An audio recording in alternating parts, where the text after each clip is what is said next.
Narraciones desde el abismo.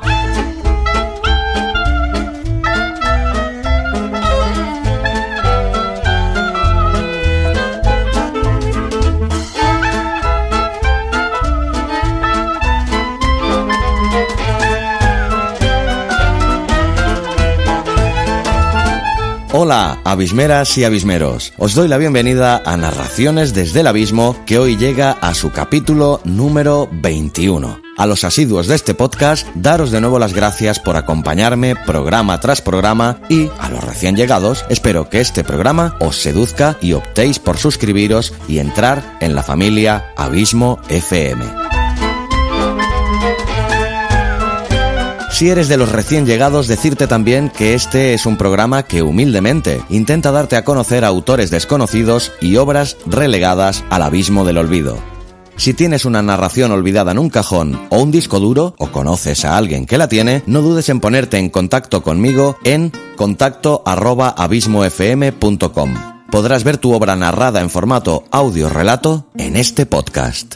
Antes de empezar con el programa de hoy, quiero hacer notar que cumplo con mi promesa de hacer todo lo posible por suministraros una última dosis de narraciones desde el abismo para poder disfrutarla en este mes de agosto. Se trata del último relato de Raúl Laoz, que nos ha acompañado durante 6 programas. El relato lleva por nombre Voces en el ático, que da título también a su última antología de relatos homónima. Un relato más largo que los otros 5 que hemos tenido de Raúl, ideal para que lo podáis disfrutar estos días de vacaciones, si es que las tenéis, claro. Pero antes de que el propio Raúl te diga 4 palabras sobre este apasionante relato suyo, te recuerdo que este podcast está patrocinado por mi curso online Podcasting para principiantes. Cómo crear un podcast paso a paso. Un curso serial de 10 capítulos en el que te enseño, paso a paso, y de forma muy sencilla, cómo crear tu propio podcast. Te garantizo que tras estos 10 capítulos estarás sobradamente preparado para grabar y publicar tu ansiado podcast. Os invito a todos a que lo escuchéis y si os gusta, que os suscribáis. Entra en www.abismofm.com/podcasting para principiantes. También puedes escucharlo en Apple Podcast, iVoox, así como en la nueva y flamante aplicación Podcast de Google, y por fin también lo puedes escuchar, así como todos mis demás podcasts, en Spotify. Ha costado, pero al fin podrás encontrarme allí. Busca Abismo FM y hallarás todos mis capítulos. Dicho esto, y sin más preámbulos, os dejo con Raúl Laoz.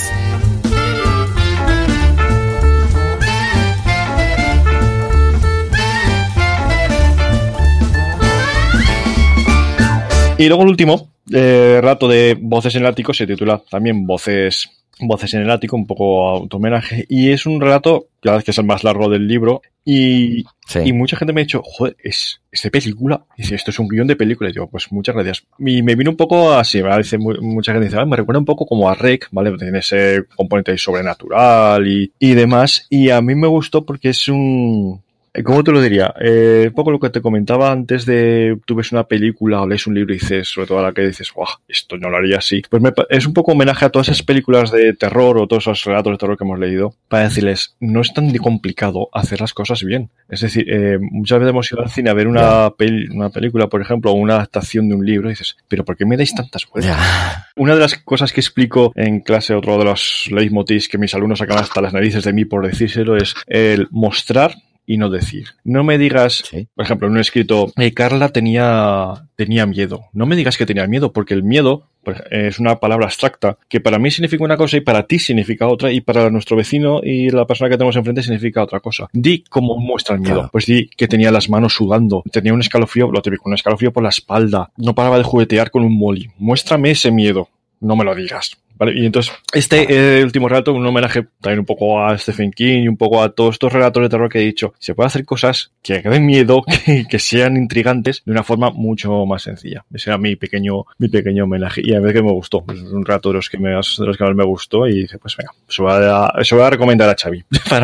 A mí, si te soy sincero, también ha sido de los que más me ha gustado y estoy totalmente de acuerdo. Es que es muy extrapolable al formato cinematográfico. Totalmente de acuerdo, ¿eh? Sí, eso es lo que te digo. Mucha gente me ha dicho, oye, esto es para llevarlo a una la película. Y digo, pues nada, a ver si te oyen desde Hollywood o te oyen, o sea, los de A3 Media aquí o alguna productora y me quieren comprar la idea. Hollywood o A3 Media no, pero yo soy realizador audiovisual. Sí, o sea, sí, no, con Hollywood, madre mía, después de algunas cosas que han hecho, de algunas adaptaciones de libros, pero bueno, a ver, ¿qué le vamos a hacer? Tampoco, a ver, también es una cosa que yo a veces discuto con gente, por ejemplo, cuando hicieron la trilogía del Señor de los Anillos, digo, ¡ay, pues han dejado un montón de cosas, tío! Pero vamos a ver, es que hay que diferenciar. Una cosa es el lenguaje cinematográfico y otra cosa es el lenguaje literario. No puedes meter todo porque el lenguaje cinematográfico es un lenguaje visual, es un lenguaje de la hora. No puedes meter, por ejemplo, ¿te has leído tú El Señor de los Anillos? No sé si te los has leído o no. Sí, me he leído los libros y me he visto las películas. Sí. Buen friki como yo.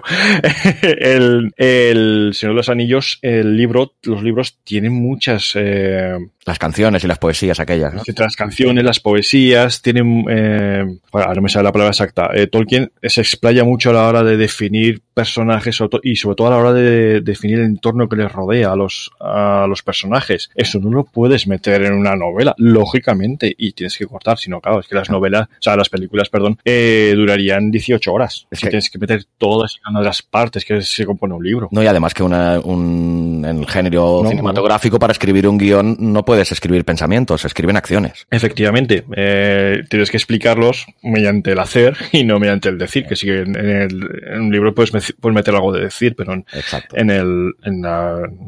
tienes que decir cosas como la actuación del actor o la actriz en cuestión, o mostrando, no vas a explicar el bosque negro, tienes que verlo. Claro. Sí. Por eso siempre digo que las adaptaciones cinematográficas hay que verlas desde otro punto de vista, de otro lenguaje, que no es ni malo ni peor que el de los libros, es otro lenguaje, es distinto. Voces en el ático.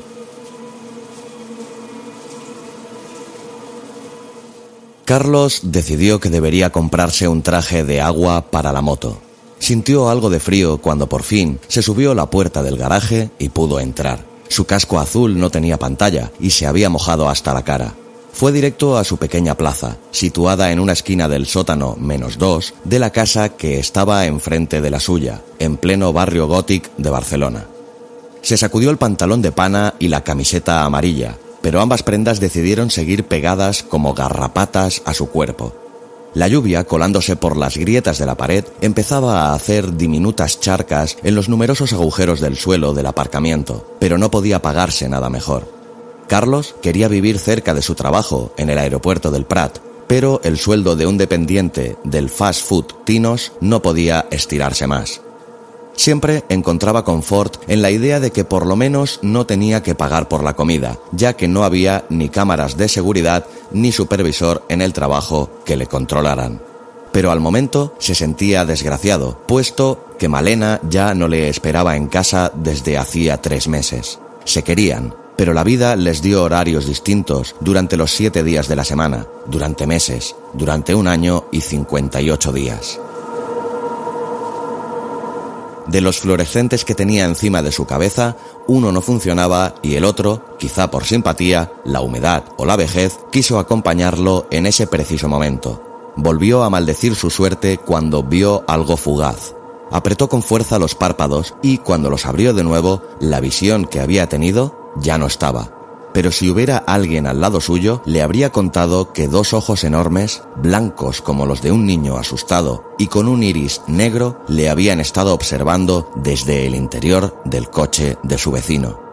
Se revolvió el pelo, tanto para quitarse el agua de la cabeza como la extraña alucinación, y colocó la pata de cabra, aunque con tan mala suerte que cayó en uno de los múltiples socavones del garaje y casi se le cae encima. Ya se había quejado varias veces al propietario de la plaza, pero siempre le respondía lo mismo: no hay dinero, infiel. Para Carlos, Baraz era árabe, musulmán o marroquí, a pesar de las veces que éste le había dicho que era descendiente de persas. Movió un poco la moto para que no descansara sobre un agujero y salió del garaje con paso más rápido de lo habitual, con un pequeño escalofrío que le recorría la columna, aunque lo achacó a estar calado. Puso su chaqueta a modo de paraguas y cruzó la calle hacia su casa. Tuvo que pedir permiso para poder subir las escaleras hacia su portal, puesto que los 6 pandilleros latinos de siempre se habían sentado allí para protegerse de la lluvia y fumar porros. Estos miraban a Carlos con descaro y asco, para después mofarse de lo gallina que era por ni siquiera dirigirles la mirada o por rogarles que le dejaran pasar en voz baja. Con lentitud y desgana le permitieron subir las escaleras. Tras cerrar la puerta del portal tras de sí, Carlos suspiró aliviado y, chaqueta en mano, empezó a subir las escaleras hasta el 4º piso sin ascensor. La casa era de principios del siglo pasado y su estado había permanecido inalterado y sin reformar o pintar desde los años 50. La madera de la barandilla estaba agusanada y algunas varillas de metal habían desaparecido por culpa del óxido. En el hueco del rellano de la entrada había un charco estancado de las goteras y las filtraciones se asomaban por los desconchones de la pared, allá donde la pintura blanca había desaparecido. La mayoría de los picaportes de las ventanas que daban al patio de luces, cada una situada en su correspondiente rellano de cada planta, habían sido sustituidos por candados. La única nota que daba a entender que se vivía en el siglo XXI eran las puertas de cada piso, modernas y reforzadas para evitar robos habituales en la zona. Tras abrir los 3 cerrojos, Carlos entró en casa. Su vivienda era como la de todos sus vecinos. La formaba un pasillo largo, de unos 15 metros, que hacía de columna vertebral del piso y que se dividía en 3 departamentos, baño incluido. En ambos extremos estaban el salón y la cocina, respectivamente.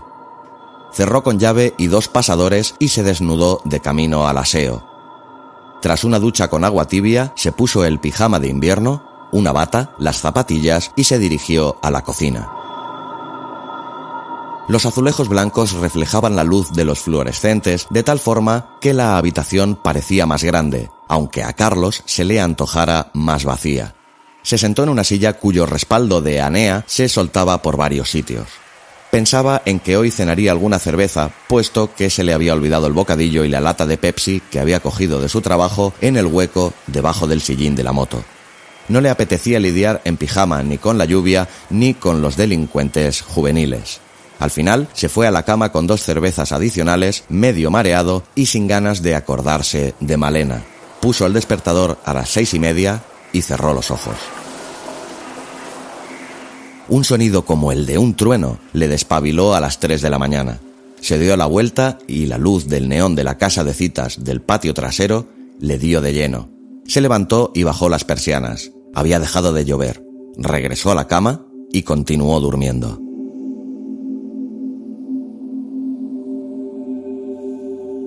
Se sorprendió a la mañana siguiente cuando, al salir por la puerta de su piso, vio a su delgada y cuarentona vecina en el portal de enfrente hablando con un mosu. Ella le señaló mientras le hablaba con un afectado acento cantonés.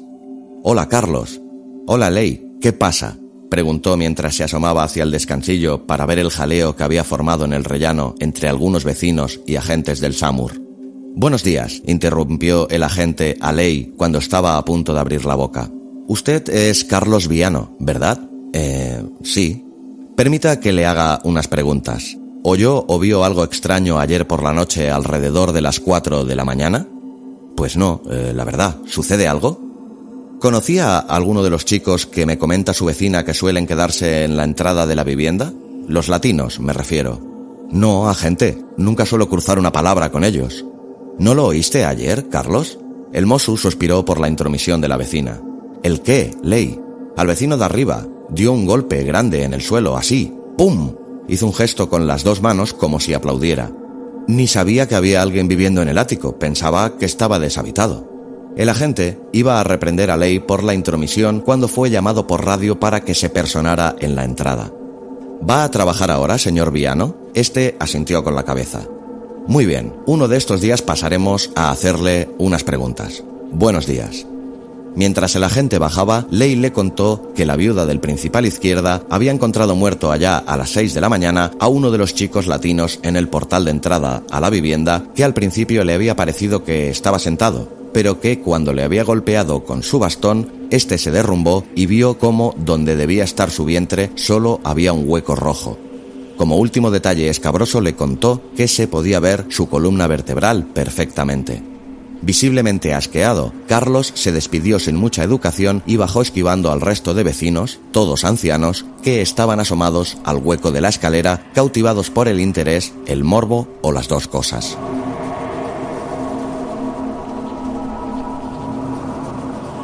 Pasó entre los agentes y sanitarios allí desplegados y se dirigió al garaje sorteando la visión de un cuerpo destripado debajo de una manta térmica. Levantó el sillín de la moto y desayunó la Pepsi y el bocadillo que se había dejado ayer y se marchó a trabajar. A pesar de que funcionaba uno de los fluorescentes, no quiso asomarse al coche del vecino. Terminó enseguida de comer y salió a trabajar en un día soleado, esquivando los charcos diseminados en las calles. El día en Tinos transcurría normal hasta que al mediodía recibió una llamada. Como no estaba atendiendo a nadie, respondió sin mirar el nombre que le indicaba el móvil. ¿Sí? Carlos, ¿estás bien? Hola, Malena. Balbuceó un poco antes de contestar. Sí, bueno, voy tirando. ¿Y tú? Ah, bien, bien. Es que he visto las noticias esta mañana y como han dicho lo de un asesinato donde, bueno, en tu casa, pues te llamaba a ver qué tal estabas. Oh, se resignó. Estoy bien. Ha muerto uno de los chicos latinos que se ponen siempre en la entrada. Alguna venganza entre bandas, me imagino. Lo de siempre. Gracias por preguntar. ¿Y tú cómo estás, Malena? Bien, bien. Bueno, me alegro que estés bien y que solo haya sido un susto. Ya hablaremos. Cuídate. Chao. A Carlos no le dio tiempo a responder. Miró el teléfono al helado cuando volvió a vibrar. En la pantalla ponía número desconocido. ¿Malena? No sé qué ha pasado, que se ha colgado. ¿Disculpe?, interrumpió una voz masculina. ¿Es usted Carlos Viano? Sí, soy yo. ¿Y tú quién eres? Soy Joan Pere Boadilla, subinspector de homicidios de los Mossos. ¿Puedo hacerle un par de preguntas? Prometo no molestarle mucho rato. No, claro, respondió avergonzado Carlos. Muy bien. ¿A qué hora regresó ayer a casa? Allá a las 10:30 pasadas. ¿Se encontró una pandilla de chicos de nacionalidad latina en la entrada de su casa? ¿Los conocía de otras veces? Sí, los vi cuando intenté entrar en casa. Suelen ser habituales. Como la escalera es grande y ancha, pues allí se quedan a charlar y fumar. ¿Intentó? ¿No le dejaban entrar?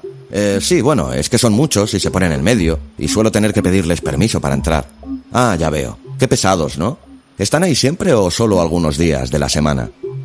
Casi todos los días, inspector. Sí, suelen ser muy pesados. Ya he avisado alguna vez a la policía, que los asusta, pero al final siempre vuelven. Subinspector, rió. Ya me gustaría llegar a inspector, pero le agradezco el ascenso. Muy bien, no quiero robarle más tiempo. Ah, sí, una última pregunta. ¿Conoce a Malena Quintilla? Sí, claro. Es mi ex. Vivía conmigo hasta hace unos meses. ¿Por? No, simplemente por recoger información, Carlos. Muchas gracias y por favor, avísenos si tiene planeado hacer algún viaje fuera de Cataluña. Puro trámite en casos como este. No se preocupe. Que tenga un buen día. Adiós. Como unos minutos antes le había pasado con Malena, se quedó con la palabra en la boca y la boca pegada al teléfono. Se giró con el móvil aún pegado en la oreja para ver al otro lado de la barra a un señor anciano mirándolo fijamente a través de unas gafas cuadradas con cristales de varios centímetros de espesor. «Aquests joves d'ara son idiotas», le escupió. Carlos juró contra Dios, puesto que nada más salir del aeropuerto en dirección a casa empezó a llover torrencialmente. Le sobrevino la misma sensación de agobio que el día anterior por no tener un traje de lluvia y acabar calado. Cuando aparcó en el garaje, tuvo bien cuidado en no meter la pata de la moto en alguno de los agujeros. Tras agitar la ropa, de nuevo sin ningún resultado, sacó del asiento un par de sándwiches y una lata de Pepsi. Entre el casco, las llaves de casa y de la moto, la comida y el refresco ocupándole las manos, al final se cayó todo al suelo. Recogió primero el casco, colocándolo a modo de cesta para ir metiendo dentro todo lo demás, excepto la lata que había ido a caer debajo del coche de su vecino. Se asomó y la vio parada cerca de las ruedas delanteras al lado de lo que parecían un montón de trapos. Asumió que para tapar las posibles pérdidas de aceite. Estiró el brazo y la mano todo lo que pudo en el mismo momento que la luz parpadeó y se apagó. A tientas y ciego, aferró la mano a algo que le resultó pastoso y algo pegadizo. Le vino a la cabeza algo con la consistencia de un yogur con miel, aunque más duro y correoso. Asomó la cabeza por debajo del vehículo para intentar ver a lo que se había aferrado, pero fue en vano. Lo que sí vio fueron otra vez los ojos mirándole desde el otro lado, grandes y curiosos, inexpresivos. Soltó una maldición y, presa del pánico, salió a la máxima velocidad que sus piernas le permitieron del garaje. Se golpeó con fuerza contra la puerta de entrada, buscando nervioso en sus bolsillos, pegados por el agua, las llaves. Agradeció a Dios que por puro instinto hubiera tenido el casco atado con la correa en el otro brazo mientras había estado buscando la lata, ya que también había dejado en su interior las llaves. Abrió la puerta y salió a la lluvia, precipitándose hacia su casa. Sin embargo, la entrada estaba taponada por casi 40 individuos, la mayoría poco más que adolescentes de ascendencia latina. Estaban con velas en las manos y con las cabezas agachadas enfrente a un pequeño altar improvisado con la foto de un chaval no mayor de 18 años rodeado por multitud de flores y papeles llenos de despedidas escritas en boli azul o negro.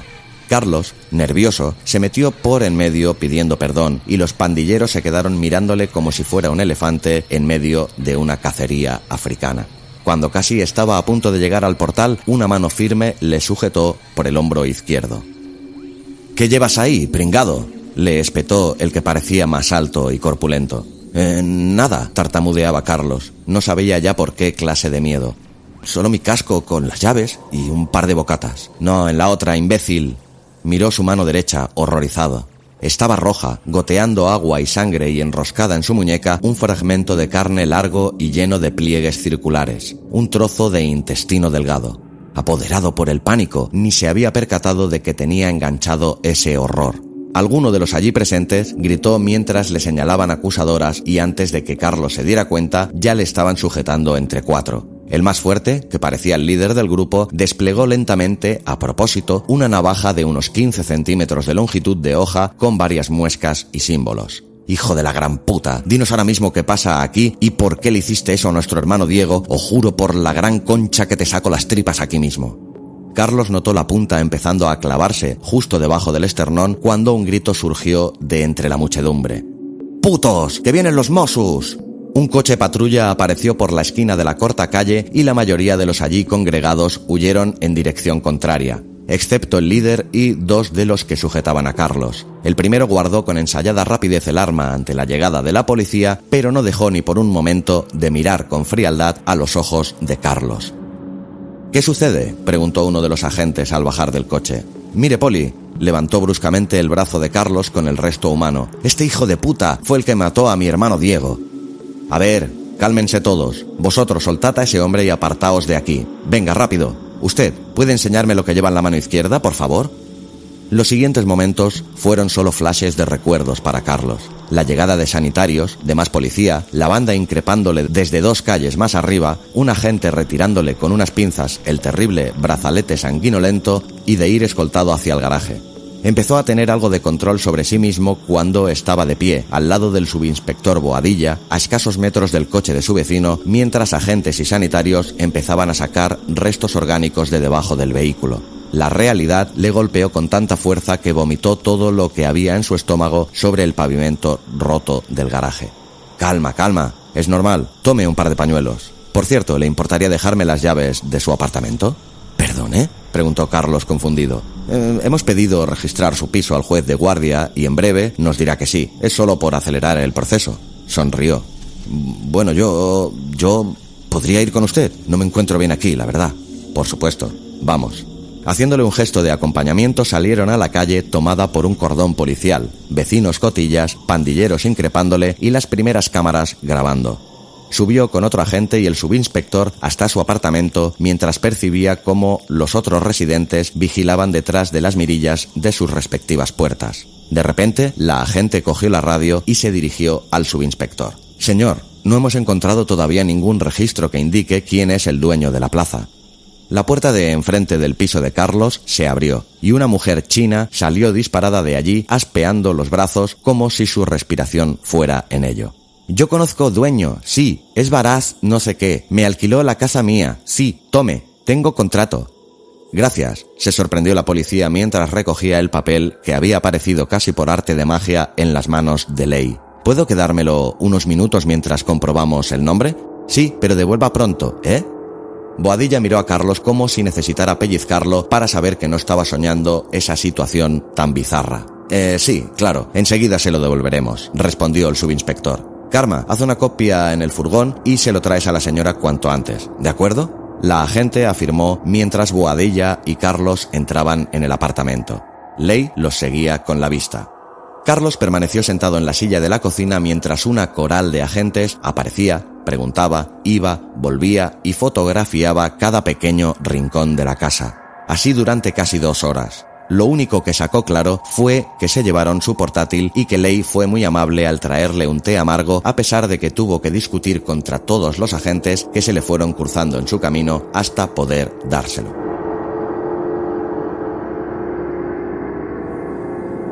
Bien, Carlos, le dijo el subinspector antes de marcharse. Todo está correcto. Te devolveremos el ordenador cuando transfiramos los datos del disco duro. En 2 o 3 días, como mucho. Mientras tanto, te aconsejo que descanses. Pídete unas vacaciones en el trabajo y si sales a la calle, ten cuidado. Sobre todo con esos pandilleros. ¿De acuerdo? Sí, claro, subinspector.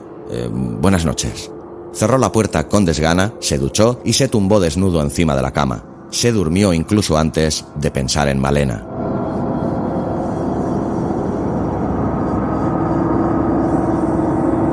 Carlos, ¿me oyes? Sobresaltado, Carlos se incorporó. En el despertador ponía las 3:15 de la mañana. Había soñado con un desierto, un montículo de vísceras y moscas alrededor de un cadáver vestido con ropas juveniles y amplias. Todo quieto, como en un cuadro.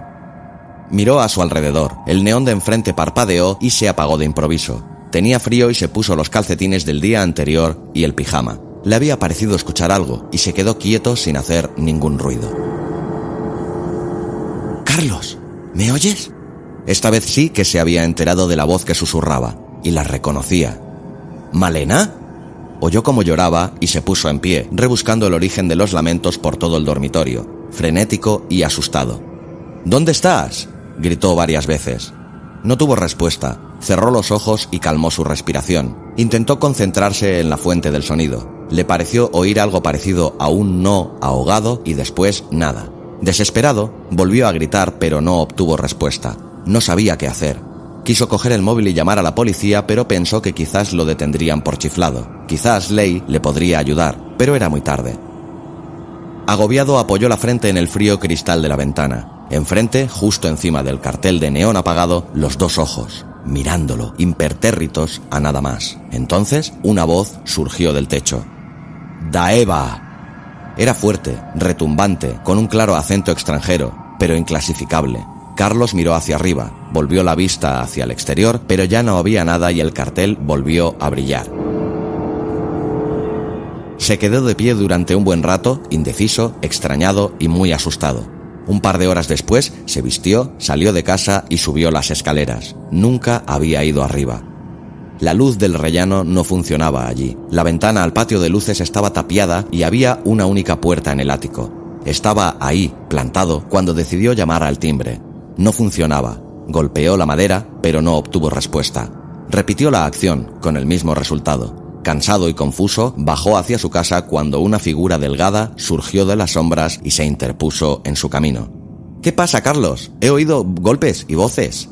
Se sobresaltó al ver a Leigh en bata saliendo como una exhalación de su piso. Hola, Leigh, perdona si te he despertado. No, tú pasa y habla conmigo con un té. Agradecido, entró al interior de la casa de Leigh, sobrecargada con decoración de colores chillones y fotos de antepasados y familiares. Sentado en la silla de la cocina enfrente de su vecina y con un té caliente, decidió sincerarse y contarle todo lo que realmente le había pasado. «Tú estás algo loco», fue lo primero que le respondió Leigh con una sonrisa. «Pero algo sí es verdad. Yo creo haber escuchado un llanto y una voz del piso de arriba».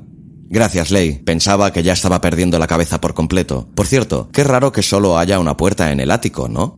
El dueño compró las 2 casas y las juntó en una». «Ah, sí. ¿Quién es? ¿Lo conoces?»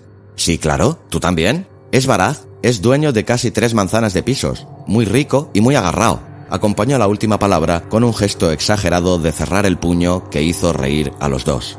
Tras las risas, Carlos se puso cabizbajo. La realidad volvió a sumir sus pensamientos en la negrura. ¿Y ahora qué hago? ¿Llamo a la policía? Me tomarán por chiflado. Sí, tú chiflado, pero llama. Pero no digas nada más excepto que oíste voces de arriba, de hombre y de mujer. Déjalo a ellos. Sí, ¿de acuerdo? Mira qué hora es. Tengo que ir a abrir la tienda. Tú quedarte si quieres. No, gracias. Voy a llamar al trabajo, que me deben aún días del año pasado, y después al subinspector, a ver qué puede hacer. Gracias de nuevo, Ley. Con un abrazo se despidieron los vecinos en el rellano. Carlos cumplió lo dicho a pesar de las quejas de su jefe por avisarle tan tarde, y Boadilla le prometió que se pasaría por allí a lo largo del día para investigar. Después se metió en la cama y soñó nada. Oyó fuertes golpes en la puerta. Entraba poca luz por la ventana del dormitorio, las nubes tapando el escaso sol. En su muñeca el reloj daba las 7 menos cuarto de la tarde. Se limpió la comisura de los labios con el dorso de la mano y ojeó a través de la mirilla. Era Boadilla, con un paquete en la mano. «Hola, subinspector». Masticaba las palabras mientras la abría. «Perdone, pero es que estaba durmiendo y no me había dado cuenta». «No se preocupe», respondió afable. «Entiendo que no estés pasando por tu mejor momento, Carlos. ¿Puedo pasar?» Sí, por supuesto. ¿Quiere un café? Yo necesito uno ahora mismo. No, gracias. Pero te acompañaré a la cocina de todas formas. Dime», siguió hablando mientras Carlos preparaba la cafetera. «¿Has escuchado algo más desde ayer? ¿Alguna voz de arriba o algo así?» «Pues no, también es cierto que me he quedado dormido como un tronco, como ya le he dicho, y no me he enterado de nada». Ya, claro. Antes de que se me olvide, que soy muy despistado. Toma». Puso el paquete envuelto en cartón con el sello de la policía. «Tu portátil, ya lo hemos revisado y está todo correcto». «Claro, ¿qué esperaba?» Carlos vio cómo de repente el rostro cordial de Boadilla se tornó duro. «Esperábamos que nos diera más luz a los hechos, Carlos. Vamos, tu novia desaparece, te cabreas con unos latinos que te molestan todos los días y encuentras casualmente restos humanos de uno de esos gamberros al lado de tu plaza de garaje. ¿Nos tomas por idiotas? Venga, hombre, que esto es aritmética básica. Es normal que tú hubieras dicho arranque de frustración. Confiesa y tendrás un juicio». Espere, le interrumpió. «¿Cómo que Malena ha desaparecido? Es imposible». «No te hagas el tonto. Cuando descubriste los restos llamé a tus familiares, amigos y exnovias y las amigas de Malena me contaron que lleva 3 semanas sin aparecer por el piso de alquiler. ¿Casualidad? Eso es para la tele, chaval». «No es posible. Mire». Carlos sacó el móvil de su bolsillo y tras una pequeña búsqueda enseñó al subinspector el registro de llamadas. «Ve, Malena me llamó ayer por la mañana, poco antes de que lo hiciera usted. Hablé con ella y estaba tan normal». «Imposible. Además, esta llamada la pudiste hacer tú desde su móvil. Vamos a comprobarlo». Usando el pulgar, Boadilla tocó el botón de rellamada. Hubo un silencio roto por el café que empezaba a subir, hirviendo.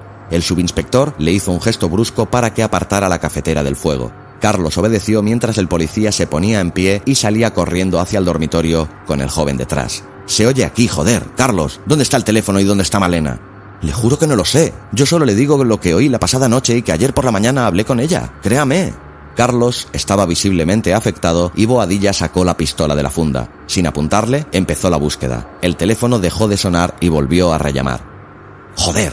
Ahora miró hacia arriba. «Viene del ático. Las llaves de arriba, chaval». «Se lo he dicho», gritó Carlos. «No tengo que ver con nada de lo que pase allá arriba. No tengo llaves, ni sé dónde está Malena ni nada. Solo sé que la oí ayer por la noche». «Me estás mintiendo, chaval. Lo noto. Date la vuelta. Quedas arrestado».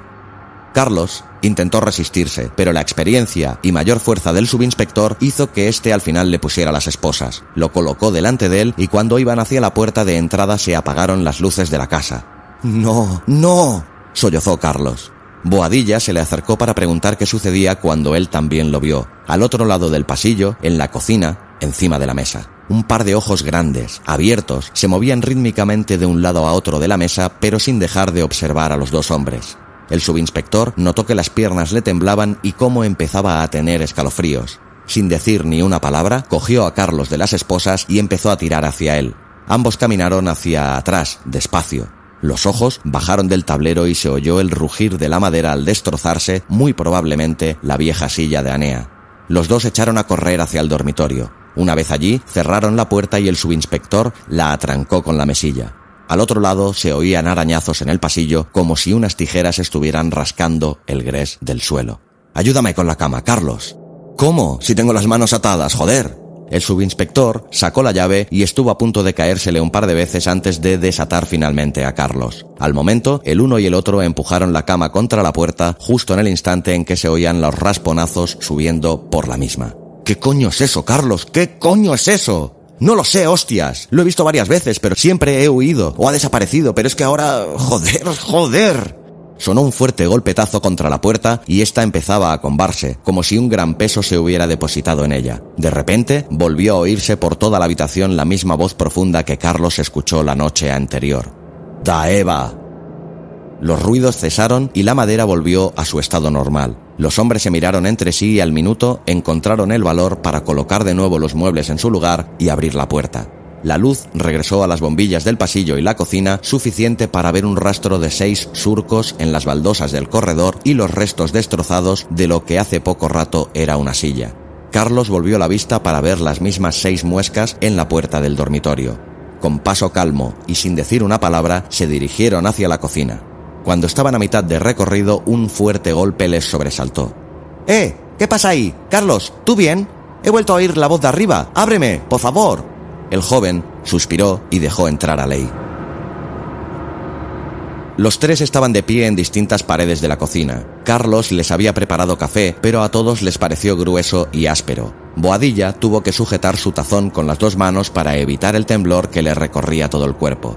Leigh, más cercana al pasillo, no dejaba de mirar el rastro de lo que por ahí había pasado, incrédula ante la historia, pero con la prueba delante de ella. Carlos miró el fondo de su taza y solo veía negro. La dejó en la encimera, tomó aire y se dirigió a los presentes. «Voy a subir». Cogió un cuchillo cocinero sin estrenar de una de las baldas y pasó por delante de las otras 2 figuras que, mudas, lo miraron con extrañeza. No reaccionaron hasta que oyeron abrir la puerta de la entrada. «¡Está chiflado! ¡No puedes, Carlos!», le gritaba Leigh mientras este empezaba a subir las escaleras. «No sabes lo que hay en el ático. Diga usted algo, agente».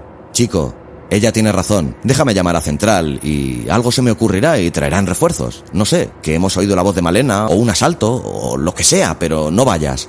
«¿Qué haces? ¡Para!». Carlos había empezado a golpear con el hombro la puerta del ático. Vio que no era tan fácil como en las películas, mucho menos cuando la pateó.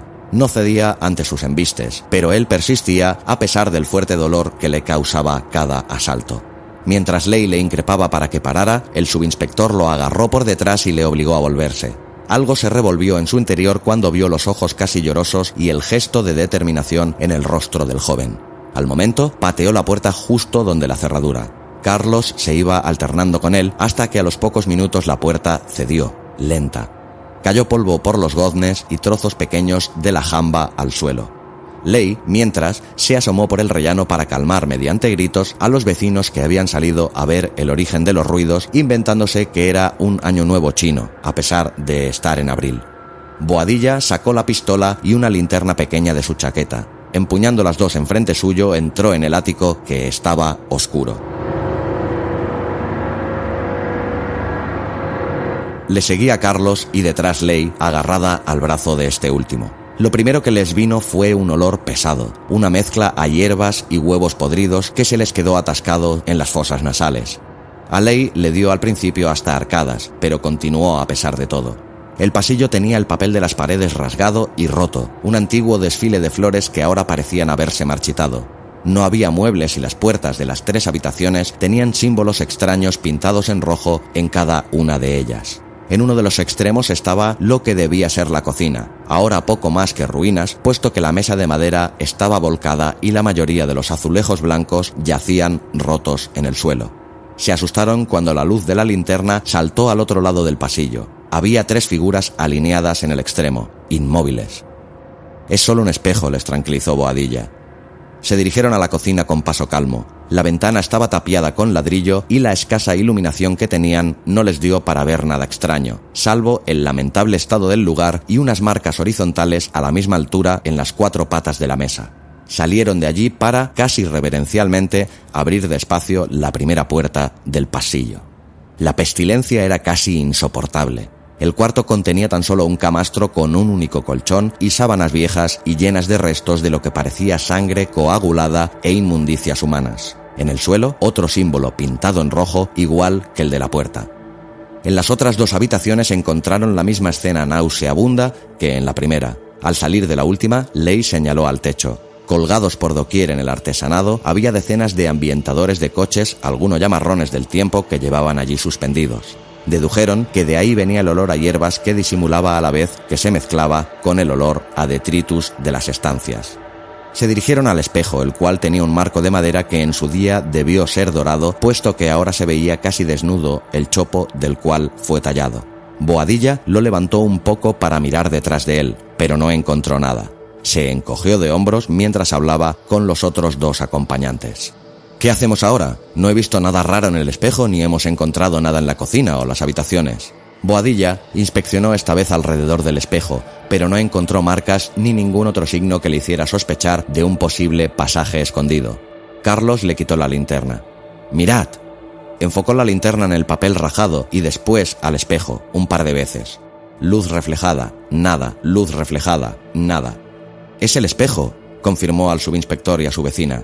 Devolvió la linterna a Boadilla y tocó la lámina de vidrio. Esta reaccionó como si fuera el agua de un pozo, ondulándose rítmicamente.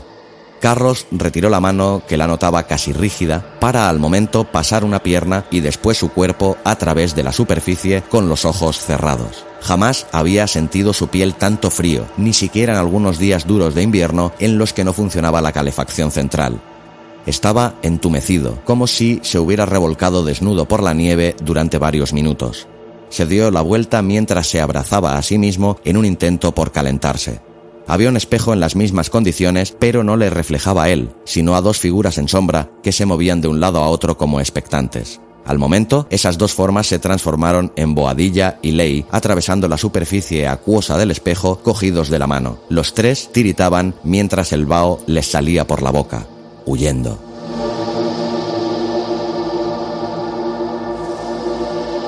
El subinspector elevó la luz para ver un reflejo helado del mismo lugar por el que habían estado minutos antes. Estalactitas de hielo colgaban del papel roto por las paredes y en el techo había jaulas para pájaros de metal, todas deshabitadas, salvo por la escarcha que las recubría. El pasillo tenía 3 puertas, cada una con los extraños símbolos de antes, salvo que el rojo de sus formas parecía vibrar casi vivo dentro de sus heladas prisiones.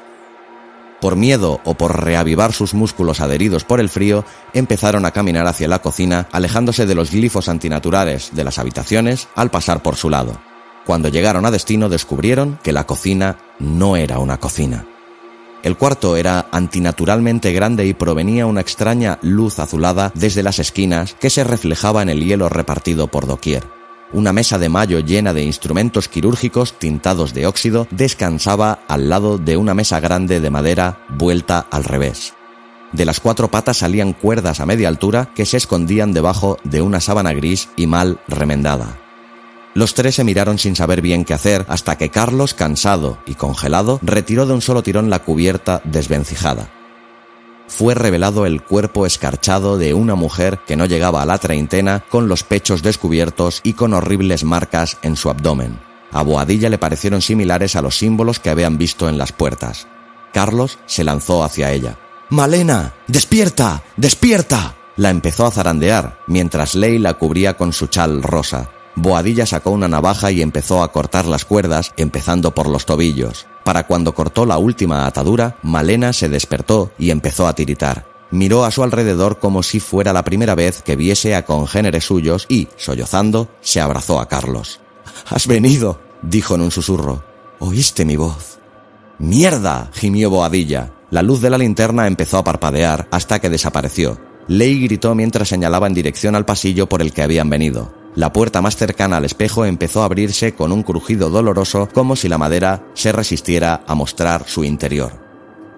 La inexistente luz del corredor impedía ver lo que surgió de la habitación, excepto por 2 enormes ojos cuya mirada se posó sobre Ley, que se había quedado paralizada de miedo, temblando. Boadilla golpeó repetidas veces la linterna, pero sin resultado. Apuntó con su pistola hacia los ojos de la criatura, la única referencia que tenía en el negro pasillo. «Estate quieto o disparo, te lo advierto». Su voz salió quebrada, afectada por el frío y el terror. Los ojos se movieron de lado a lado del pasillo como si quisieran hipnotizar a los 4. Al momento, 2 bruscos golpes en el suelo y un sonido como de tizas rascando una pizarra. La criatura se dejó de mover. El subinspector disparó. Por un instante deseó no hacerlo, ya no solo porque había errado, sino porque el fogonazo, ese momento entre segundos, dejó entrever el cuerpo del monstruo. Una forma humanoide, sin piernas, que se arrastraba por el suelo clavando sus uñas grandes como cuchillos, cuya cabeza era la de una calavera remotamente humana, con varias tiras de pelo largo, gris y sucio, y con la piel y los músculos colgando a merced del movimiento de un cuello bamboleante que parecía una serpiente. Sus ojos ocupaban casi todo su rostro, pero no tenía nariz, pero sí una gran boca abierta, llena de afilados y roídos dientes, de la cual rezumaba un líquido negro que desaparecía al contacto con el suelo, como un agujero que vomitara sombras. El subinspector disparó un par de veces más, pero la criatura resultó más ágil de lo que su enjuto ser aparentaba. Cuando se quiso dar cuenta, unos ojos enormes le miraban desde el suelo y la tibia luz azulada de la cocina desveló cómo el ser lanzaba sus 2 brazos hacia el vientre de Boadilla, entrando en él y vaciándolo. Nadie gritó a pesar de la horrible visión, ni cuando se oyeron las vísceras golpear como ropa mojada contra el grés roto del suelo. Les parecía vivir una pesadilla de otro, como si aquello no tuviera nada que ver con ellos. Boadilla se cayó hacia atrás, muriendo incrédulo. El monstruo se lanzó sobre él para terminar de desocupar su vientre, cortando con delicadeza supraterrenal las uniones del hígado, bazo, estómago y páncreas, depositándolos sobre el resto de intestinos desparramados. De repente, una voz masculina. «Daeva». Si la criatura fuera capaz de mostrar un rictus de desagrado, lo hubiera marcado en su rostro al oír su nombre. Empujando la terrible carga de vísceras y órganos, se volvió reptando hacia la habitación de la que había salido. Cuando cerró la puerta, la de la estancia más cercana a ellos, se abrió. De allí salió un hombre ya bien entrado en años, desnudo de cintura para arriba, cuya piel marrón estaba llena de símbolos grabados a fuego y cuchillo. Donde debía estar su faz había una máscara pintada sobre madera que representaba de manera burda el rostro de la terrible criatura oscura. En su mano derecha blandía una daga de exageradas proporciones, con un filo resplandeciente a la fría luz de la habitación. ¿Para qué habéis venido hasta aquí? ¿Para rescatarla? No entendéis nada, infieles. Os iluminaré antes de vuestro destino. En un principio Dios creó el universo y su luz arrojó la primera sombra. Después Dios nos abandonó y solo quedó la sombra. Y mientras los infieles adoran al Dios que no les escucha, nosotros nos dedicamos a servir a aquellos que moran en la sombra, que proporcionan verdadero significado a estos cuerpos mal creados. Malena sollozó al reconocer a su captor y se refugió en los brazos de Carlos. Este se decidió a hablar mientras intentaba coger con disimulo el cuchillo de cocina que tenía en el costado opuesto a su interlocutor. «Pero, ¿por qué secuestraste a Malena, desgraciado?» «Ella es afortunada, puesto que las sombras le han concedido la gracia de superar las 3 puertas y poder pasar el umbral hacia este mundo. Cuando el ritual se complete podrá ascender, convirtiéndose en un Daeva de pleno derecho. Y los que habitan en las sombras lo verán y sabrán que he sido un buen hijo, pues di a luz a uno más de ellos. Además, ¿quién iba a sospechar de mí, teniendo a un exnovio celoso cuya chica le había dejado hace poco? En el ático se oyen todas las voces de los vecinos, sus cuchicheos, sus rumores, idas y venidas. Pero basta de hablar. Es vuestro turno. Podéis decidir. ¿Queréis acabar como sacrificios a las sombras?», señaló el cuerpo inerte del subinspector con la punta de la daga. «¿O deseáis alcanzar la gloria a la que todos aspiramos y ser uno de los moradores del mundo sin calor?». En el momento que acabó su discurso, Carlos se abalanzó sobre el ocultista con el cuchillo por delante de él. Logró acertar en el abdomen, atravesándolo de un lado a otro. Tal fue la rabia y la inercia de su carga. El hombre, aunque sorprendido, reaccionó rápidamente, apresando la mano del cuchillo mientras intentaba clavar su arma en el cuello de Carlos.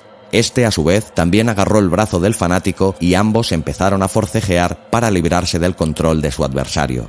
Lucharon por el pasillo, empujándose contra las paredes hasta que Carlos resbaló con la sangre dejada por el rastro del Daeva y cayó al suelo. Reculó esquivando las cuchilladas al aire de su atacante, pero una le acertó en el antebrazo, levantado en un intento de protegerse. El joven gritó por el dolor ardiente que le recorría toda la extremidad. El ocultista elevó su daga con ambas manos, dispuesto a darle el remate final, cuando oyó un grito de mujer. Ley cargó hacia él, pero este la paró de un solo puñetazo, haciendo que cayera al suelo.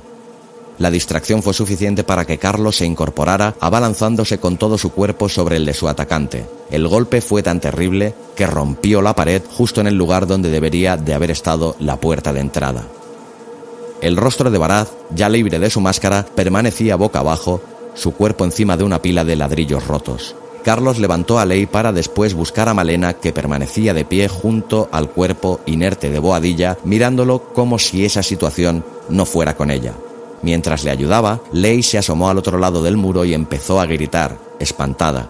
Vio formas y figuras anteriores a las estrellas, edificios de cemento gris llenos de ángulos antinaturales, como un reflejo pervertido de nuestro mundo, y de cuyas paredes colgaban cientos y cientos de daevas, buscando grietas que les permitiesen entrar en ellos, desesperados por encontrar la más mínima hendidura. Leigh se dio cuenta que algunas tenían el tamaño de camiones, mientras que otras no eran más grandes que la palma de su mano. Carlos la agarró con su brazo ensangrentado mientras llevaba con el otro a Malena. Cuando pasaron por su lado, Varaz se despertó del impacto y pronunció una última frase antes de ser devorado vivo por los habitantes de la sombra. «Mi trabajo ya está hecho, amos. Por su propia voluntad, la humanidad lleva su condena». Malena, Leigh y Carlos, en ese orden, atravesaron el espejo justo en el momento que oían las puertas del pasillo del otro lado abrirse de golpe. Cuando ya estaban de regreso en su realidad, Carlos se giró para ver decenas de sombras agolpándose en el otro lado del cristal reflectante. Sin pensarlo dos veces, y a pesar del dolor de la herida, arrancó el marco de la pared y tiró el espejo al suelo. Este se hizo añicos con un grito no humano que los estremeció aún más. Salieron corriendo del ático y cerraron tras de sí la puerta desvencijada. Exhaustos y helados, se miraron entre ellos y Carlos y Leigh se echaron a llorar abrazándose. Después, cada vecino se metió en su casa.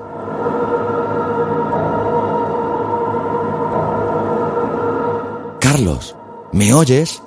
Sobresaltado, Carlos se incorporó. En el despertador ponía las 3:15 de la mañana. No había soñado con nada. Miró al otro lado de la cama y vio que Malena no estaba. Escuchó ruido en el cuarto de baño y se tranquilizó. Miró a su alrededor. El neón de enfrente parpadeó y se apagó de improviso.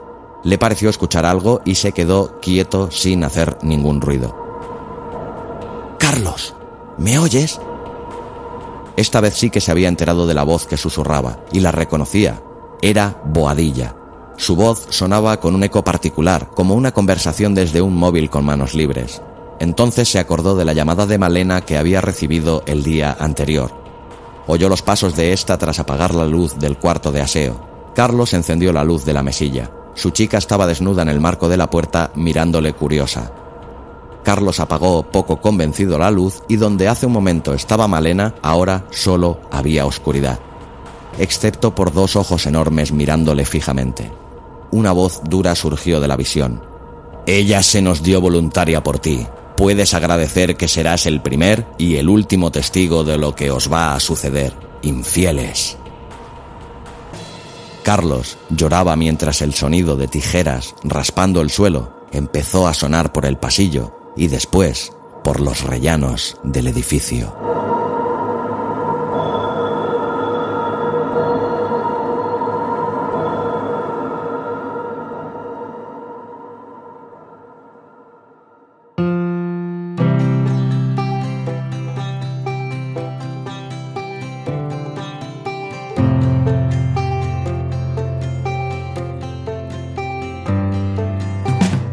Hola de nuevo a todos. Espero que os haya gustado Voces en el Ático. Si es así, no dudes en hacérmelo saber con un comentario, preferiblemente en el blog, o una reseña y darle a las 5 estrellas en Apple Podcast o comentario y corazoncito en iVoox. Si lo vas a compartir en redes sociales, por mí, encantado de la vida. Me encontrarás tanto en Twitter como en Facebook como @abismofm. Te invito como siempre a que te suscribas tanto al podcast, para olvidarte de tener que buscarlo o descargarlo, como en el blog. Así recibirás automáticamente en tu email todas las novedades de Abismo FM. Recordarte también que este programa ha sido patrocinado por mi curso Podcasting para principiantes. Si quieres escucharlo y saber más, entra en www.abismofm.com/podcasting para principiantes. Pues bien, abismeras y abismeros, esto es lo que ha dado de sí este 21º capítulo y esta primera temporada de Narraciones desde el Abismo. Un programa para amantes de la literatura, ávidos de conocer nuevos autores y voces. Si te ha gustado, espero que sepas que, si lo quieres, esta es tu casa. quiero aprovechar este momento para daros las gracias efusivamente a todos y cada uno de vosotros. Sois pocos, pero fieles, y algunos me honráis con vuestros mensajes y comentarios en redes sociales. Esas palabras y saber de vosotros y de vuestra existencia son lo que realmente me impulsan a hacer este podcast literario y que no me plantee en lo más mínimo dejar de hacerlo.